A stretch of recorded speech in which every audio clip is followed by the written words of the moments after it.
اعوذ باللہ السمیع العلیم من الشیطان اللعین الرجیم بسم اللہ الرحمن الرحیم وبہ نستعین وہو خیر ناصر و معین الہی انطقنی بالہدی والہمنی التقوی۔ سب سے پہلے تو ایڈوانس میں حلول ماہ مبارک ذیقعد کو مبارک دیتے ہیں، اس لیے کہ اس ذیقعد کی دو مناسبتیں بہت عظیم ہیں، بہت پیاری ہیں۔ ویسے تو داہ الارض کا دن بھی بہت بڑا ہے، لیکن خوشی منانے کے اعتبار سے اول ذیقعد جناب فاطمہ معصومہ، جناب فاطمہ بنت موسیٰ ابن جعفر سلام اللہ علیہا، اس مریم اہل بیت کی ولادت کا دن ہے۔ آغاز مہینے کا شروع ہی بڑا خوبصورت ہے، اس دختر موسیٰ ابن جعفر کی ولادت کی برکت سے، کہ جس کی ولادت سے پہلے امام صادق علیہ السلام نے ان کے مقام، ان کی عظمت کو اس طرح سے بیان کیا کہ اللہ کا ان للہ حرمن، بے شک خدا کا ایک گھر ہے، اور وہ مکہ، وہ مکہ کی سرزمین پر ہے، ولنبی حرما، اور اللہ کے نبی کا بھی ایک حرم ہے، وہ سرزمین مدینہ پر ہے، ولی حرمن، اور علی کا ایک حرم ہے جو کوفہ کی سرزمین ہے، اور ہم اہل بیت کا ایک حرم ہے، وہ سرزمین قم پر ہے۔ ان قریب میری نسل سے ایک بیٹی کو یہاں، ایک بچی کو، ایک مخدرہ، ایک معظمہ کو یہاں دفنایا جائے گا۔ اور آپ سوچئے کس قدر فضیلت، اجر، کس قدر مقام ملا اہل قم کو اس وجود نازنین کی برکت سے، کہ جس نے بیت النور میں آ کر 17 دن قیام کیا، اور اس وجود کی برکت سے آج تک صدیوں گزرنے کے باوجود ابھی بھی فیض کا چشمہ دختر موسیٰ ابن جعفر کا جاری و ساری ہے۔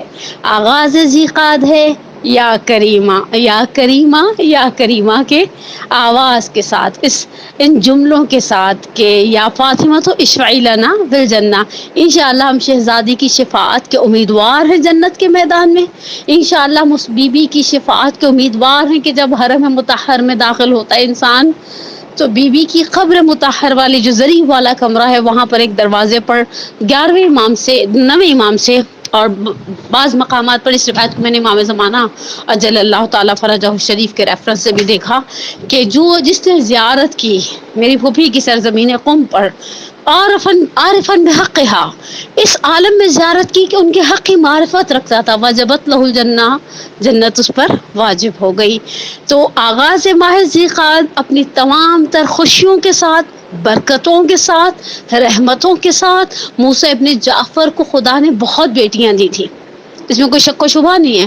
محدث عباس قمی ہوں، میری جان قربان، آغا مہدی پیشوائی ہو، زحمتیں بہت ہیں۔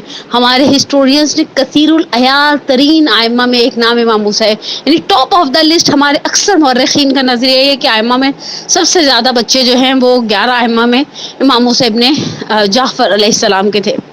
بعض روایات میں 17 بیٹے، 23 بیٹیاں، بعض میں 20 بیٹے، 20 بیٹیاں۔ اعداد کے اختلاف کے باوجود، بیٹے اور بیٹیوں کی تعداد کے اختلاف کے باوجود کثیر العیار ترین امام تھے امام موسیٰ ابن جعفر علیہ السلام، لیکن اس کے باوجود کہ بہت ساری بیٹیاں تھیں، کوئی بھی موسیٰ ابن جعفر کی بیٹیوں میں فاطمہ معصومہ سلام اللہ علیہا جیسا نہیں تھا۔ تو اس کریمہ اہل بیت کی ولادت کے ساتھ جس مہینے کا آغاز ہے، اور پھر دوسرا جناب ثامن الحجج امام رؤوف علی ابن موسیٰ الرضا علیہ السلام کی ولادت ہے، ہم ان خوشیوں کا استقبال کرتے ہوئے ماہ ذیقعد کے اندر داخل ہوتے ہیں۔ اور میں نے یہ جملہ پہلے بھی اپنے نجفی ہال کے ممبر سے مومنات کی سماعتوں کی نظر کیا تھا کہ ہمارے ہاں اردو میں سخی ہے، فاطمہ تائی سخی تھا، فلانا سخی تھا، فلاں سخی تھا۔ عربی میں ایسا نہیں ہے، سخاوت کی کیٹیگریز ہیں۔ ایک لفظ عربی میں استعمال ہوتا ہے کریم، کریم آپ نے جب مانگا اس نے دیا، جواد لفظ جواد، جواد لقب ہے امام نویں امام کا، اور جواد ایک صفت ہے، ممدوح اور پسندیدہ ہے. آپ طلب کرتے ہیں، آپ دستے طلب دراز کرتے ہیں، وہ آپ کو دیتا ہے، اسے کہا جاتا ہے وہ جواد ہے. وہ شخص مثلا جناب زینب کبریٰ سلام اللہ علیہا مقدرہ اولیاء کے شوہر نامدار کا ایک لقب جواد العرب تھا، عبداللہ ابن جعفر طیار کا، کہ ان کے ہاں سے سائل خالی نہیں لوٹتا تھا. لیکن اس سے اوپر کی ایک ڈگری ہے، اس سے اوپر کی ایک کیٹیگری ہے، اس سے اوپر کا ایک درجہ اور ایک فضیلت ہے، وہ کریم ہے، جب بن مانگے عطا کرتا ہے. اور خاندان نبوت میں دو ہستیاں ایسی ہیں جنہیں کریم کا لقب دیا گیا. ایک کریم آل محمد امام حسن مجتبیٰ علیہ الصلوۃ والسلام ہے، اور ایک کریم آل محمد جناب فاطمہ معصومہ سلام اللہ علیہا ہیں، کہ ہماری جانیں قربان ہو جائے قم کی اس نازنین شہزادی پر، اس بانوی بزرگوار پر، کہ جس کے لیے باپ نے کہا فداہا ابوہا، اس کا باپ اس پر قربان ہو جائے، میں قربان ہو جاؤں اس بی بی کی عظمت پر، کہ جنہیں علوم آل محمد خود 8ویں امام نے سکھائے. تقریباً میں کل روایات پڑھی تھی کریم اہل بیت کے حوالے سے، 10 سال کی عمر تھی جب امام موسیٰ کاظم کی شہادت ہے، روایات کے جزئی سے اختلاف کے ساتھ. اور امام رضا علیہ السلام اور جناب فاطمہ معصومہ میں تقریباً 25 سال کا ہی ڈفرینس ہے، اور ایک والدہ سے یہی دو بچے ہیں امام موسیٰ کاظم علیہ الصلوۃ والسلام کے.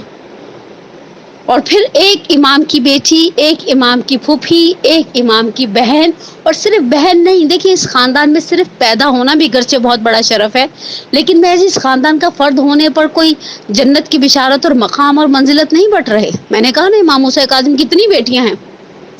ہیبت خاتون کا آپ نے تذکرہ سنا ہوگا، ظاہراً آذربائیجان میں دفن ہے. خود ایران کی سرزمین پر 7ویں امام کی 7-8 کے لگ بھگ کچھ تعداد کے اختلاف کے ساتھ بیٹیاں اس سرزمین ایران میں دفن ہیں، لیکن سب کا مقام اور مرتبہ جناب فاطمہ معصومہ سلام اللہ علیہ جیسا تھوڑی ہے. یہ ان معظمات میں سے ہیں کہ ہمارے پاس ایک معصور زیارت نامہ ہے 8ویں امام سے، یعنی جو زیارت نامہ پڑھا جاتا ہے یہ زیارت نامہ معصور ہے، معصوم کی بارگاہ سے یہ زیارت نامہ ہم تک پہنچا ہے. اور یہ خود ایک اس بی بی کی عظمت کے لیے بہت بڑی ایک دلیل ہے کہ معصوم سکھا رہا ہے یہ ان الفاظ میں سلام کرو اس شخصیت پر، عارفاً بحقھا، جس نے ان کے حق کی معرفت رکھ لی. میرا بہت دل تھا، ہم نے بہت سالوں نمک کھایا، ابھی بھی نمک کھاتے ہیں، بی بی آپ کے دسترخوان پر بیٹھے، قربان ہو جائیں اس بی بی کی وجود کی برکت سے، کہ جن کی وجود کی برکت کو محسوس کیا جا سکتا ہے.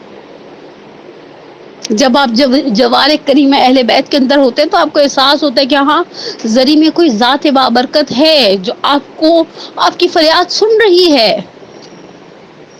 اور بہرحال میں تبرکن ایک آدھ روایت شہزادی کی عظمت پر پڑھنے سے پہلے ممکن نہیں ہے کہ ہم فاطمہ معصومہ سلام اللہ علیہا کا تذکرہ کریں، ان کی ذات سے وابستہ فضیلتوں کی طرف اشارہ کرنا چاہیں یا کوئی ان کی کرامت کو بیان کرنا چاہیں، اور آگے مرش نجفی مرحوم شہاب الدین مرش نجفی علیہ الرحمہ کے ان واقعات کی طرف اشارہ نہ کریں. آغا کا وہ معروف وصیت نامہ، آغا کے واقعات، آغا کی بہت زیادہ ایک جسے کہنا الفت تھی ہمارے علماء کے اندر. بعض علماء کی خاص وابستگی تھی. آغا محمد حسین طباطبائی آل اللہ مقامہ صاحب تفسیر المیزان کے حوالے سے ملتا ہے کہ وہ افطار جا کر پہلے افطاری سے پہلے جاتے تھے، ذریعہ حضرت معصومہ پر ایک بوسہ دیتے تھے، پھر گھر آ کر افطار کرتے تھے. اور کس طرح سے بزرگان نے اس دروازے سے حاصل کیا ہے. یہ دروازہ واقعی کریمہ کا دروازہ ہے، کریمہ کا دروازہ. مجھے یاد ہے جب میں کچھ سال پہلے موقتاً ایسے ہی نجف جا رہی تھی تو پہلے میرا ایران میں اسٹے تھا، میں اپنے نجفی استاد کی خدمت میں گئی جو عراق کی پیدائش سے بروچ تھے، پھر ایران موو ہو گئے. تو انہوں نے مجھ سے کہا بڑی خوش نصیب ہو جا رہی ہو مولا کے جوار میں. میں نے آغا سے کہا ایک جملہ، میں نے کہا آغا ہی جائیے دنیا خوب نمیشے، دنیا کی کوئی سرزمین خوب نہیں ہے. کہا کچھ عرصہ نجف میں رہنا. یہ دادی یہ پوتی کے وجود کی برکت کو محسوس کر کے کہہ رہی ہوں نا، دنیا میں کوئی جگہ، کوئی شہر، کوئی قریہ، کوئی حصہ دنیا کا قم کی برابری نہیں کر سکتا. جب دادا کے جوار میں کچھ ٹائم رہو گی نا تو پھر آ کر پلٹ کر کو گی ہی جائے دنیا نجف نہیں، اس دنیا میں کوئی جگہ نجف جیسی نہیں ہے. اور حقیقت ہے نجف کے لیے تو بہرحال ہمارے پاس امام صادق علیہ السلام کی زبان صادق لسان صادق سے ایک روایت بھی ہے جس کا مفہوم اور خلاصہ کچھ اس طرح سے ہے کہ امام جعفر صادق علیہ الصلوۃ والسلام راوی سے کہتے ہیں کہ کوئی غمزدہ ایسا نہیں ہے جو جائے اس سرزمین پر جو پشتے کوفہ پر ہے، اور جب پلٹے تو وہ اگر غمزدہ ہو جاتے وقت تو غم واپسی میں زائل ہو چکا، اور راوی نے فوراً کہا یہ اپنا رسول اللہ کربلا کا نہیں. کہا پس مولا پشت کوفہ پر کون سی ایسی جگہ ہے؟ کہا وہ میرے جد امجد علی مرتضیٰ کا حرم ہے.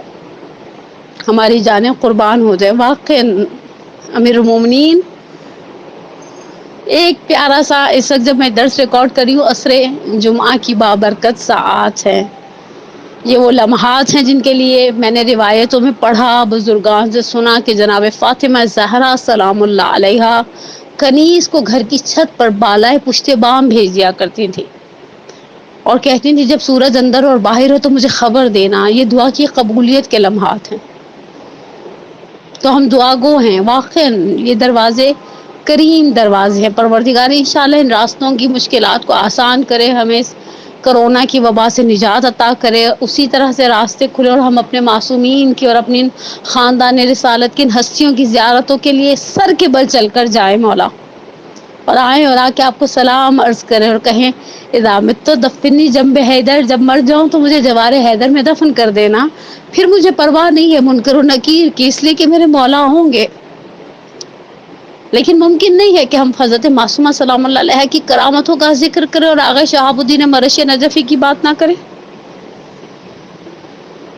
ان کے دادا یا ان کے والد، میں نے بعض جگہ والد کا لفظ پڑھا، بعض جگہ دادا کا لفظ پڑھا. میں اب تھوڑی سی وہ ہو گئی ہوں کہ کس کتاب کے ریفرنس سے کس چیز کو نقل کروں، لیکن ان کی فیملی موو ہوئی تھی اس لیے کہ یہ چاہتے تھے کہ جوار قبر فاطمہ زہرا سلام اللہ علیہا میں رہیں. تو رسول اللہ نے عالم مکاشفہ میں یا عالم خواب میں آ کر کہا کہ تم چاہتے ہو میں سیدہ کی وصیت کے خلاف عمل کروں؟ اور کہا کیوں چاہتے ہو کہ سیدہ کی قبر کا نشان بتاؤں؟ کہا میں چاہتا ہوں ان کی جوار میں رہوں. کہا علیک بالقم، جاؤ قم کی سرزمین پر. اور یہ لوگ پھر قم موو ہو گئے.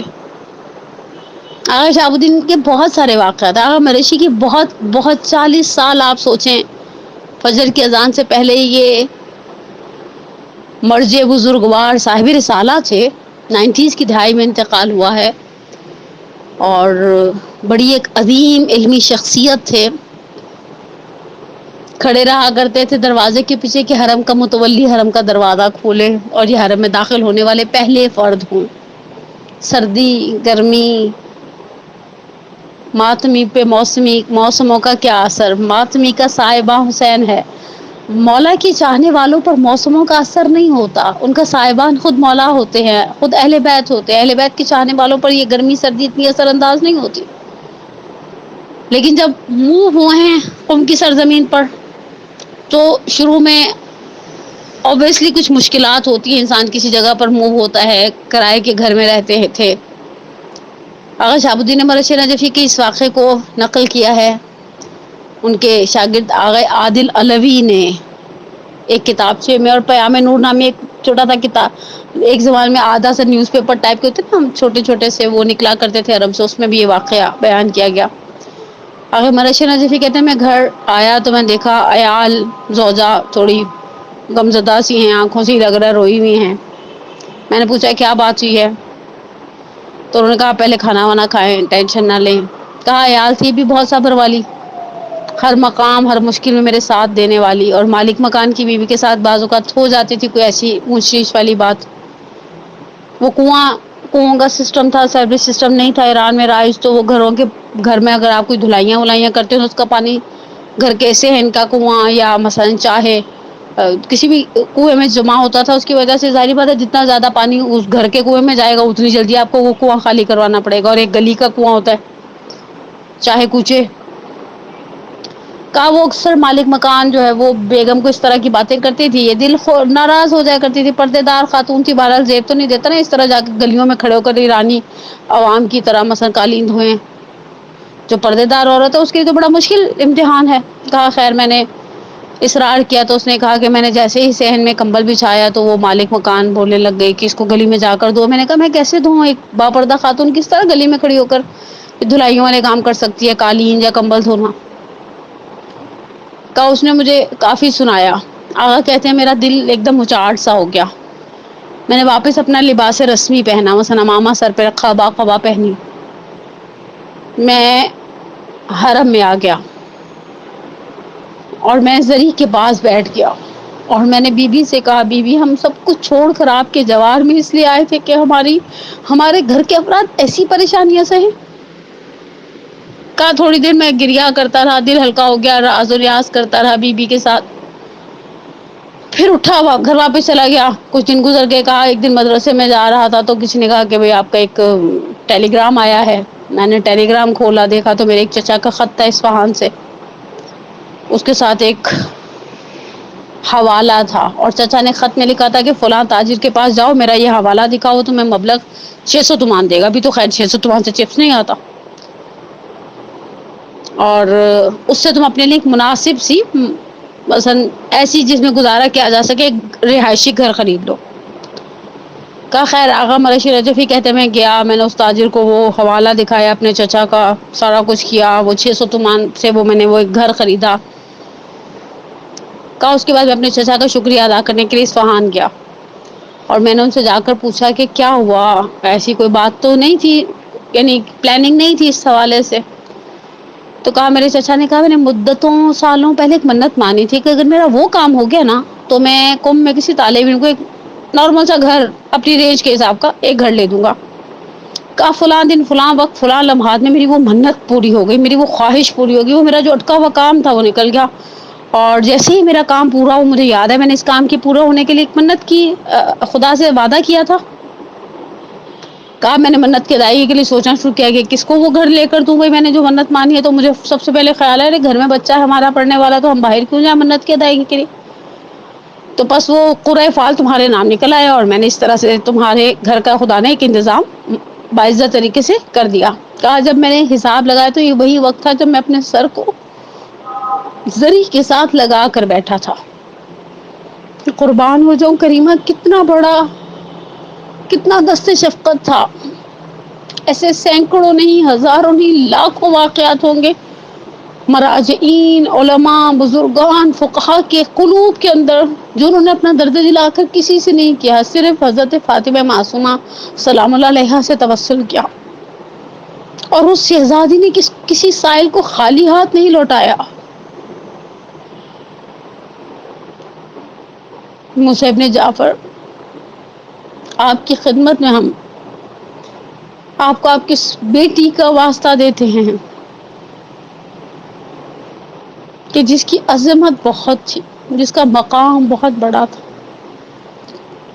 شہزادی, ہم تو ابھی بھی دستے طلب دراز کر کے بیٹھے ہیں. مسلمانوں کی نگاہیں آپ اہل بیت کی طرف ہیں, ہم چاہنے والوں کی نگاہیں آپ کے دروازے پر ہے. یہ جملہ پتہ نہیں کس نظم کا ہے لیکن جملہ بڑا پیارا. اونان کے خاک راب نظر کی میاں کنند, خدا نے کچھ لوگوں کو اختیارات دیے ہیں, وہ اگر مٹی کی طرف نظر کرے نا تو وہ مٹی کو کیمیا میں بدل دے. چی شود یک نگاہی بے ماں کنند, کیا فرق پڑے گا بی بی آپ ایک نظر ہماری طرف کریں, آپ نے صرف نظر اٹھانی, آپ کی ایک نظر عنایت ہوگی. اس وقت اتنی پریشانی ہے لوگوں کی, سن کر دل بیٹھتا ہے. آنے والے وقت کا خوف و ہراس اب مومنین کے درمیان پھیلنے لگ گیا ہے. شہزادی آپ تو کریمہ اہل بیت تھیں, آپ کا دروازہ ہر خاص و عام کے لیے کھلا تھا. ہم آپ کی زیارت کے پھر سے مشتاق ہیں, پھر سے ہم حرم میں آئیں, آپ کی بارگاہ میں بوسہ دیں, آپ کے در و دیوار پر بوسہ دیں, اس حرم کے دروازے پر بیٹھے ہیں جہاں پر جس بارگاہ سے سب نے سب کچھ لیا. اور بہرحال گفتگو کا اختتام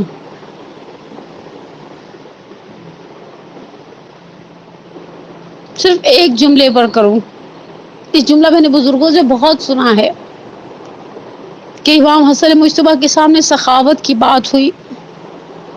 کسی نے کہا کہ عرب میں حاتم سے بڑا سخی نہیں گزرا۔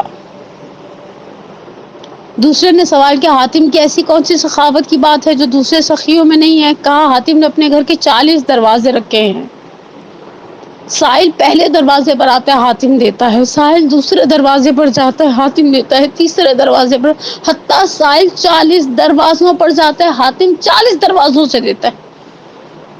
جس طرح سے نقل کیا گیا ہے امام حسن مجتبی علیہ الصلوۃ والسلام کریم آل محمد وہاں تشریف فرما تھے۔ امام علی مقام نے کہا حاتم سے بڑا سخی میرا باپ ہے۔ لوگوں نے تعجب سے کہا لیکن ابو تراب کے گھر کا تو ایک ہی دروازہ ہے۔ کہا حاتم پہلے دروازے پر کہیں کچھ کمی کسری رہتی ہے تو سائل دوسرے دروازے پر جاتا ہے، میرے باپ کے گھر میں ایک دروازہ ہے، جب کوئی دست طلب دراز کرتا ہے میرے بابا اتنا دیتے ہیں کہ اس کی نسلیں مانگنے سے بے نیاز ہو جاتی ہیں۔ بخشش جسے اونٹوں کی قطار ایک گدا تھا، کیا مجھ سے زیادہ وہ گرفتار بلا تھا؟ حاطف کی ندا آئی کہ محتاج بڑا تھا، دعوائے غلامی اسے کیا مجھ سے سوا تھا؟ بندی کی طرف چشمے عنایت نہیں کرتے، مجرم ہوں میں ایسی کہ حمایت نہیں کرتے۔ آج اصل میرا دل ہے کہ بجائے اس کے کہ میں علمی اور جو بڑی بڑی باتیں ہیں اس طرح کی بات کروں، خاندان رسالت کے دروازے پر کھڑے ہو کر دستے طلب دراز کر کے ہاتھوں کو پھیلا کر ایک جملہ کہوں مولا، یہ ہم نے اپنے بڑوں سے بار بار سنا کہ ایک اندھے بھکاری نے آپ کے آگے دستے طلب دراز کیا۔ مولا نے سوال کیا کیا چاہیے؟ کہا اے ابو تراب، اے ابو الحسن، ایک روٹی کا سوال ہے۔ امام نے قمبر سے کہا اس اندھے بھکاری کو روٹی عطا کرو۔ قمبر شاید تھوڑی بعض اوقات ہوتا نا انسان نہیں کام کرنے کے اس میں ہوتا اور انکار بھی کرنے کی ضرورت نہیں ہوتی، کہا مولا روٹیاں تو اب بند گئی، وہ تو کجاوے میں ہیں، یعنی ناقے پر جو محمل ہوتی ہے۔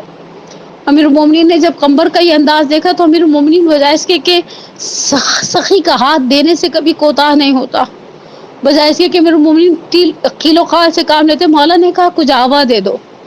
کہا کجاوا تو ناقے پر ہے، کہا ناقہ دے دو، کہا ناقہ قطار میں ہے، کہا قطار دے دو۔ قمبر کے ہاتھ میں اونٹوں کی قطار کی مہار تھے، قمبر نے بے ساختہ مہار زمین پر پھینک دی۔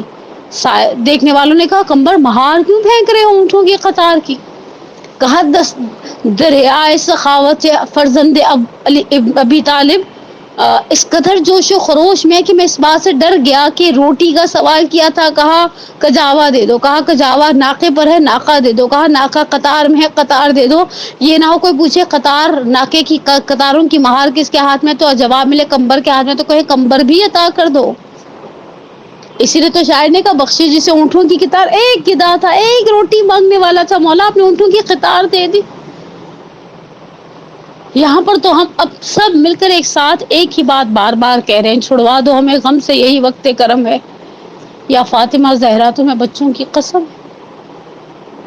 سائل کو جھڑکنے کا تو شیوا نہیں بی بی، ایسا تھوڑی ہے ہم آپ کے دروازے پر بیٹھے ہیں، ہم تو ان لوگوں میں سے نہیں ہیں۔ لوگ کہتے ہیں آئے ہیں تیرے در پہ تو کچھ لے کے جائیں گے، ہم کہتے ہیں آئے ہیں تیرے در پہ سب لے کر جائیں گے، سب سب سب۔ اور ہم نے تو آپ کے علاوہ بی بی کسی سے مانگا بھی نہیں، ہمیں دوسروں کو دیکھنے کی اور دوسروں سے مانگنے کی عادت نہیں ہے۔ بس پروردگارہ تجھے اس کریمہ اہل بیت کی ولادت کا واسطہ، یا موسیٰ ابن جعفر، آپ کو اس مہینے میں آنے والی آپ کے گھر کے دو ان درخشاں ستاروں کی آمد کا واسطہ، مولا اتنی بڑی خوشیوں کے موقع پر ہم خالی رہ جائیں۔ مولا رمضان گزر گیا، بہت ہی عجیب، بہت ہی اداس رمضان گزرا۔ محرم قریب ہے، اب سب کی نگاہیں محرم کی طرف ہیں، لاکھ آپ دنیا کہہ لے زوم ہے، یہ ہے وہ ہے، آن لائن مجلسیں ہیں، فرش ازا کی تو ایک لذت ہی فرش ازا پر بیٹھنے میں تھی۔ شہزادیاں فرش ازا پر جاتے تھے، بیٹھتے تھے، پرسہ دیتے تھے۔ میں نے 25 شوال کی مجلس کی مناسبت میں کہا نا، فضل کی روایت ہے یا مسمع کی روایت ہے، جو بھی ہے راوی، جسے پہلی محرم کو 8ویں امام نے سوال کیا تھا کہ تم کل رات کہاں تھے، تو کہا مولا ہم میں سے کوئی ایک تھا جس نے چاند دیکھا تھا محرم کا، ہم سب جمع ہوئے اور آپ کی جد کی مصیبت میں عزاداری برپا کی۔ امام نے کہا تم دروازے پر کسی شخص سے ملے، تم ٹکرائے، تم نے اسے پہچانا؟ کہا نہیں مولا، باہر اندھیرا تھا، میں نہیں پہچان پایا۔ امام نے راوی سے کہا وہ میں تھا۔ راوی نے بے قرار ہو کر کہا یا ابن رسول اللہ، اگر آپ ہم روسیاؤں کی عزاداروں کی مجلس میں آ گئے تھے، خدا کی قسم آپ وارث پرسا تھے، آپ کو آنا چاہیے تھا، آپ صدر مجلس میں بیٹھتے، ہم آپ کو پرسا دیتے۔ امام نے کہا میں صدر مجلس میں آنا چاہتا تھا، میں نے دیکھا مجھ سے پہلے صدر مجلس میں میرے جد امجد رسول اللہ ہیں، امیر المؤمنین ہیں، فاطمہ زہرا ہیں، امیر حسن مجتبی اور سید الشہداء ہیں۔ پروردگار عزاداریوں کے دن قریب آ رہے ہیں، عزادار اپنے عزاخانے سجانا چاہتے ہیں۔ پروردگارہ محمد و آل محمد کے صدقے میں، اس کریمہ اہل بیت کے صدقے میں، اس امہ سعادات کے صدقے میں کہ جن کی عظمت اور مقام بہت بڑا تھا۔ روایات کہتی ہیں جب صحابہ کی سرزمین پر بنو عباس کے سپاہیوں نے حملہ کیا اور شہزادی نے دیکھا کہ کچھ وہ محرم مرد حضرات، بھتیجے اور بھائی اور جو جن کے ساتھ آئی تھیں مدینہ سے، ان میں سے کچھ شہید ہو گئے، تو کہا میں نے اپنے بابا سے سنا یہاں قریب کہیں شہر قم ہے، ہمارے چاہنے والوں کا شہر ہے، مجھے وہاں لے جاؤ، شہزادی میں قربان ہو جاؤں۔ آپ نے پشت ناقہ سے دیکھا کہ جب کوئی گرتا ہوگا تو کس قدر بے بسی کا عالم ہوتا ہوگا، لیکن آپ نے کہا مجھے سرزمین قم پر لے جاؤ، میں نے سنا ہے بابا سے وہ چاہنے والوں کا شہر ہے۔ میرا سلام ہاں آپ کی بھی پھوپھی زینب کبریٰ پر، کہ جو کربلا میں ساری مصیبتیں دیکھ کر یہ نہیں کہہ پائی کہ یہاں سے مجھے کوفہ لے جاؤ، میرے بابا کا شہر ہے، یہ نہیں کہہ پائی کسی سے وہاں میرے بابا کی قبر ہے، میں اپنے آپ کو قبر پدر پر گراؤں گی اور گریہ اوزاری کروں گی۔ پروردگارہ اللہم انی اسألک بحق فاطمۃ وابیہا وبعلیہا وبنیہا والسر المستودع فیہا تصلی علی محمد وآل محمد۔ پروردگارہ بحق کریم اہل بیت، بحق ثامن الحجج امام رؤوف علی ابن موسیٰ الرضا مولودین زیقات کے صدقے میں پروردگارہ ہماری سب سے بڑی حاجت، ہمارے ولی کے ظہور میں تعجیل فرما، ہمارے گناہ کبیرہ صغیرہ کو معاف فرما، ہمارے پریشان حالوں کی پریشانی کو دور فرما۔ خدایا زمین کے اوپر بڑی گرمی ہے، نہ جانے زمین کے اندر کیا عالم ہوگا، زمین کے ان خاک نشینوں کا۔ پروردگارہ تجھے واسطہ اس نور کا، اس بیت النور کا جس میں شہزادی فاطمہ معصومہ نے 17 دن قیام کیا، اور وہ اس بی بی کے قدوم کی برکت سے آج بھی بیت النور کہلاتا ہے۔ ہمارے مرحومین کی قبروں پر خصوص میں اپنے والدین کے لیے دعا گو ہوں، ان کی قبروں پر اپنی نور، اپنی رحمت، اپنی مغفرت کی بارش نازل فرما۔ پروردگار ان کی قبروں کو ٹھنڈا اور سلام بردم و سلام، جس طرح تو نے آگ کو ابراہیم کے لیے گل و گلزار کے، اس طرح سے ہمارے مرحومین کے لیے ان کی قبروں کو گل و گلزار قرار دے، بہشت برزخی کے باغوں میں سے ایک باغ قرار دے۔ پروردگارہ ہمیں ہمارے والدین کے لیے، ہماری اولاد کو ہمارے لیے باقیات الصالحات میں سے قرار دے، جس جس التواس سے دعا کہا۔ پروردگارہ ہم نام یاد رکھتے ہیں، کبھی نام بھول جاتے ہیں، تو عالم الغیب والشہادہ ملتمسین دعا ذوی الحقوق کی تمام جائز شرعی حاجات کو پورا فرما۔ ایک مومنہ پریشان ہیں، انہوں نے خصوصی التماس سے دعا کا کہا ہے، پروردگارہ تجھے واسطہ کریمہ آل محمد جناب فاطمہ معصومہ کا، اس مومنہ کو ہمارے لسنرز میں سے، ہمارے نجفی کے ریگولر ممبرز میں سے جو بھی اگر کوئی پریشان ہے اس کی پریشانی کو دور فرما۔ ربنا تقبل منا انک انت السمیع العلیم برحمتک یا ارحم الراحمین۔